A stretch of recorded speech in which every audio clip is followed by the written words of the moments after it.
Jadi kan gue ngerasa yang kayak tadi gue bilang, gue tuh ada touch on di mana gue orang Jakarta dan kita semua grew up with the same culture, kita semua orang yang saling relate lah. Tapi di mata orang yang mungkin kurang pergaulan dengan ras-ras lain, kita tuh masih dirasisin.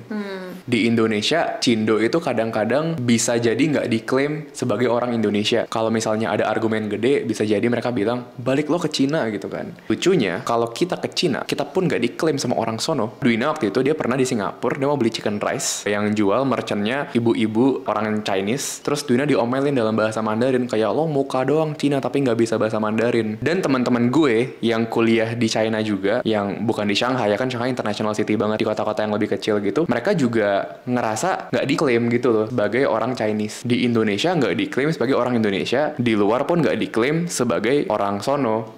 Jadi sebenarnya kata itu apa? Indonesia tuh Chinese population ada sekitar 3,5%, which means 7,6 juta dari populasi. Itu banyak orang loh. Itu banyak orang yang bingung sama sebenarnya kita itu apa. Bisa jadi itu adalah salah satu alasan kenapa orang Cindo itu pada solid semua. Karena kita ngerasa lumayan excluded.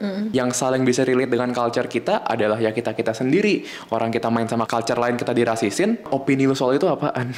Kita kayak ya udah, kita adalah kita nggak perlu ikut satu negara atau negara lain, tapi kita adalah kultur sendiri. Lo bilang kita adalah kita itu lucu sih, karena kita berdua sama-sama Cindo Jakarta Tiochuke. Iya. Terus menurut gue sekarang kita nggak harus memilih untuk punya identitas nasional dan identitas etnis atau identitas kultur yang sama. Kita bisa jadi hal yang berbeda itu. Gue bisa tetap bangga sama identitas gue sebagai orang Indonesia. Di satu sisi gue juga bangga sebagai identitas gue sebagai orang Tionghoa.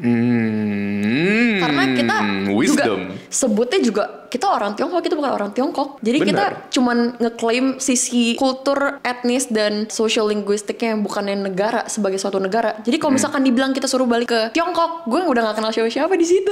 Bahasanya pun nggak bisa gue, mungkin lu tahu. Fun fact banget buat kalian, si Aurel kuliah di Taiwan. Orang tua lu ada ekspektasi lu untuk kayak jadilah dokter, jadilah engineer, jadilah orang finance. Makanya gue orang finance sekarang. Waktu lu tuh always membebaskan lu atau gimana? Iya sih, gue dari dulu punya privilege untuk punya orang tua yang membebaskan gue untuk apa aja. Dan zaman gue dulu suka ikut jadi narasumber politik tuh, bokap gue suka nanya, kamu kayak gini seneng gak? Kalau gak seneng gak usah gitu. Dia kayak bangga sama gue, bisa dibanggain ke keluarga yang lain. Cuman dia kayak selalu nanya juga, kamu seneng gak sebenarnya kayak gini gitu. Gue yakin bapak lu nonton ini kan? Jangan nonton, gue malu. Halo om, lu nyaman gak ngomongin politik dulu? Awalnya gue seneng karena itu salah satu bidang yang gue suka. Cuma lama-lama gue kayak lebih banyak was-wasnya. Kayak gue ngerasa gue udah minoritas yang triple gitu. Gue cewek, gue Tionghoa, gue bukan Islam. Gue ngerasa hal itu sebagai identitas gue aja itu udah kayak membahayakan gue. Ditambah dengan opini-opini yang misalkan gue suatu saat bakal salah ngomong atau apapun itu, dan itu bakal backfire untuk gue. Gue kan masih muda, waktu itu gue umur masih belasan. Kalaupun gue ingin masuk ke dalam bidang itu lagi, gue masih punya banyak waktu, nggak harus waktu saat itu. Lo ngerti feng shui nggak BTW? In general doang sih. Feng shui definisinya apaan? Buat orang yang kurang tahu. Feng itu apa? Angin. Shui? Air. Ya udah, angin dan air.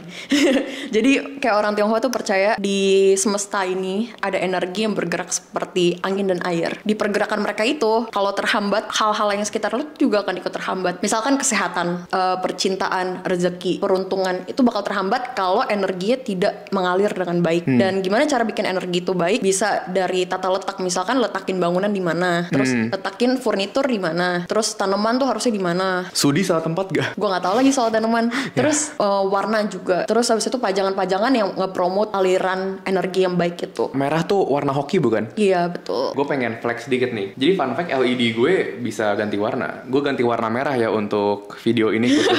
Biar Chinese vibe. Ini kayak Innovista woy. Udah kan hoki kan? Karakean. Udah hoki ya?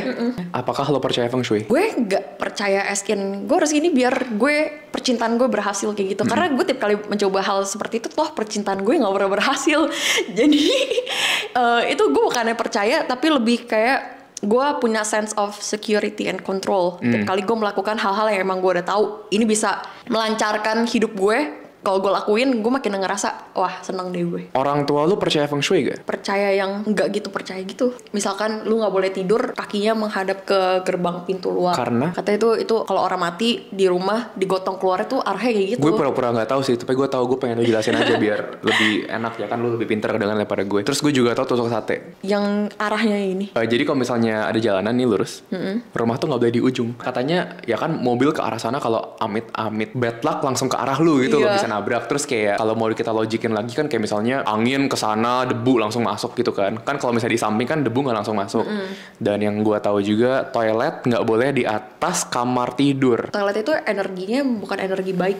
Jadi kalau misalkan lu punya pajangan feng shui yang bagus-bagus, gak boleh taruh di toilet. Lu udah beliin gue pajangan feng shui ya BTW ya? Iya, gue beliin lu kodok-kodok Wih. cincang. Pajangan feng shui itu kodoknya itu kalau misalkan yang buat promote apa ya? Itu kan kodok yang untuk promote keberuntungan dan kekayaan.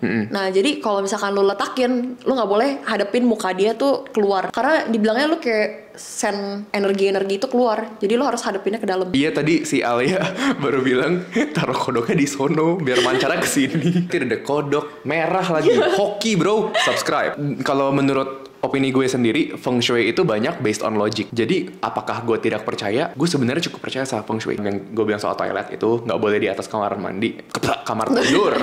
Toilet di atas kamar tidur itu kan logically kalau misalnya amit-amit ambruk kan yang di kamar tidurnya bakal banyak kotoran manusia dan banyak bathtub jatuh gitu kan bahaya kan. Terus lo kan pup juga direksinya ke bawah, jadi lo secara nggak langsung lo ngepup di atas kamar tidur lo yang adalah kamar kediaman lo. Kalau misalnya tusuk sate yang tadi gue bilang itu kan juga logiknya ya bener, mobil bisa amit-amit kalau orangnya mabok ngerem nabrak. Feng shui itu kebanyakan based on logic and I operate mostly based on logic. Jadi untuk feng shui sih gue sendiri cukup percaya. Oh, lu tau ini nggak? Apa? Bangunan, gue lupa lagi nama bangunannya apa. Sampurna ya, Sampurna Strategic Square kalau nggak salah. Jadi lu kalau lihat foto bangunannya, lu mending cari foto bangunannya. Ada Yang di sini kan? Iya. Yang di sini kan?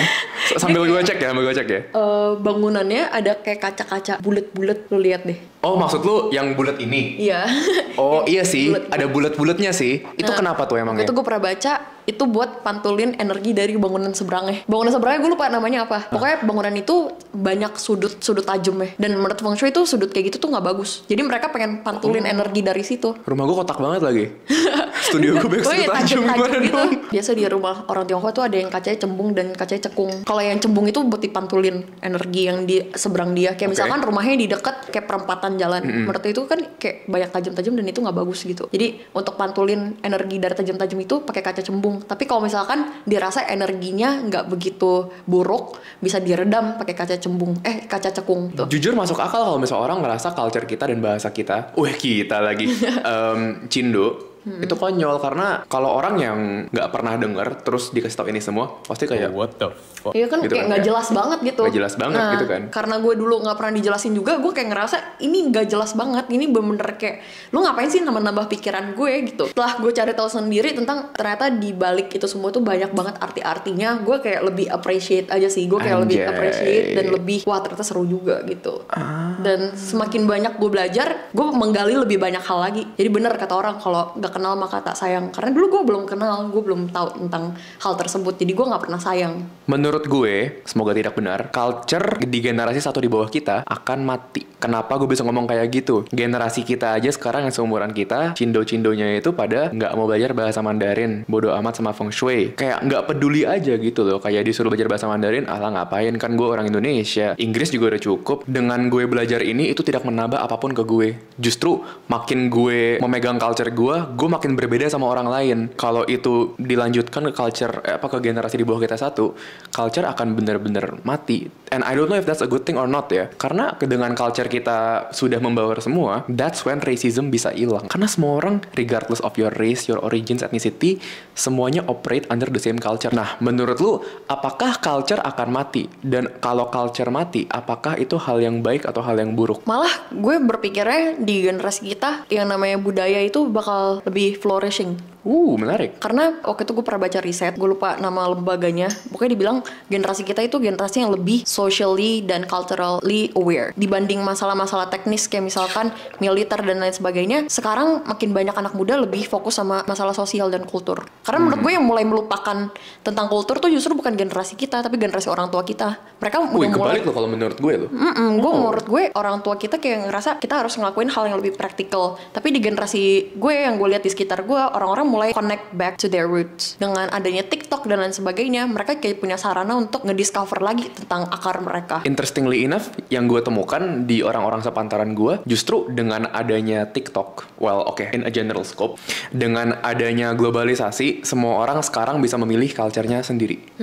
Contohnya, terlepas dari algoritma, kita sendiri sekarang bisa milih apa yang pengen gue tonton. Kalau misalnya gue dari kecil, gue sukanya anime, nonton aja gue anime sampai gede. Pas gue gede, gue jadi suka Jepang. Pas gue kecil, kalau misalnya gue suka seri-seri barat, nontonnya Walking Dead, How I Met Your Mother, Breaking Bad, gue gede jadi suka seri barat. Jadi orang yang tinggal di komplek yang sama, di sekolah yang sama, bisa grow up to be completely different people karena mereka memilih culture mereka sendiri. Dan I don't see culture Chinese, kayak misalnya Chinese media, lagu Mandarin, kecuali Lugowo ya, sama seri-seri Mandarin menjadi mainstream di sini. Itu yang menurut gue merasa kayak, takutnya culture Mandarin, Chinese bakal mati nih gitu. Kalau menurut lo gimana? Justru menurut gue melihat makin banyak anak muda mau belajar bahasa Cina. Gue juga suka ngelihat sekarang makin banyak orang yang suka sama series Cina. Series Cina gue tuh belum pernah ketemu orang yang suka series Cina kecuali elu. Tapi waktu itu jadi di Twitter kalau misalkan lu lihat, mereka tuh ada kayak beberapa komunitas yang suka sama series Cina. Terus habis itu series yang kayak manhwa Cina. Manhwa apaan? Manganya Cina. Manga. Manga Cina? Iya. Manganya Cina. Ada ya? Itu berarti dalam Hanja atau? Mereka bahasa Inggris aja biasa. Cuman nama-namanya ya nama-nama Mandarin gitu. Dan di situ tuh makin banyak jumlahnya di beberapa tahun belakangan ini karena adanya internet tersebut. Interesting. Dan gue juga ngelihat sekarang idol-idol Cina kan zaman-zaman kita kayak 2014 lah, let's say kita nggak pernah kan denger orang kayak suka sama idol-idol Cina. Sekarang udah banyak banget. Tapi zaman dulu orang bisa nonton seri Cina lebih mainstream dari sekarang. Dulu kan Meteor Garden hits banget. Sempat mati betul. Nah sekarang balik lagi, orang suka lagi. Mungkin Lugowo adalah awal dari segalanya ya. Gue percaya bahwa whether you realize it or not, culture Cina emang pelan-pelan merambat ke satu dunia. Contohnya TikTok dari Cina, dan banyak orang juga sudah mulai menggunakan teknologi Cina. Contohnya Xiaomi. Laptop yang Chinese juga ada satu, gue lupa, tapi udah gede juga tuh, lupa gue ya. Economically mereka udah lumayan take over the world. Tapi apakah gue mau pindah ke Cina? Mungkin tidak ya, karena itu topik yang berbeda lagi untuk video yang lain sepertinya ya. Menurut gue mereka lagi mencoba untuk shifting brandingan Cina. Dulu kan kita waktu kecil denger orang tua kita ngomong kayak gitu kayak konyol banget kan kedengarannya, soalnya yang terpampang nyata di depan kita adalah Cina barang KW, counterfeit goods. Ya kan? Dulu mereka memang industrinya awalnya kayak gitu. Tapi setelah itu mereka sekarang brandingnya lebih ke mereka pengen bikin diri mereka terlihat high tech. Semua tech tuh dari Cina. Terus habis itu dibilangnya China tuh sekarang cashless parah banget. Gue tahu di China itu tuh pengamen bisa pakai WeChat Pay, pay QR gitu bayarnya. Pengamen bro, canggih banget ya. Awalnya mungkin kita pertamanya meremehkan dulu, kita kayak ngerasa apaan dah, nggak mungkin. Soalnya dari dulu Cina barang KW. Tapi nyatanya beberapa tahun belakangan emang mereka berhasil untuk branding yang beda tersebut. Betul. Dan untuk perusahaan teknologi dari China sendiri, mereka tuh udah banyak banget. Ini kayak semacam strategi mereka yang gue lihat. Mereka tuh ngelihat something that's already good. Contohnya iPhone. Dan mereka tuh membuat versi budgetnya yang tidak kalah hebat. Makanya Xiaomi spek tertinggi tuh udah ngalahin iPhone sekarang sebenarnya. Jadi menurut gue sekarang justru demand untuk orang belajar Mandarin justru meningkat. Karena mereka mulai ngerasa nih, perlu juga gue nanti untuk berbisnis sama Taipan Cina. Iya bener sih. Tahu gak sih lo kalau bisa bahasa Mandarin tuh, kalau misalnya lo apply ke corporate yang ada hubungan sama China itu lebih gede gajinya. Terus udah gitu susah juga kan bahasanya. Ada banyak nada dan karakter yang beda-beda.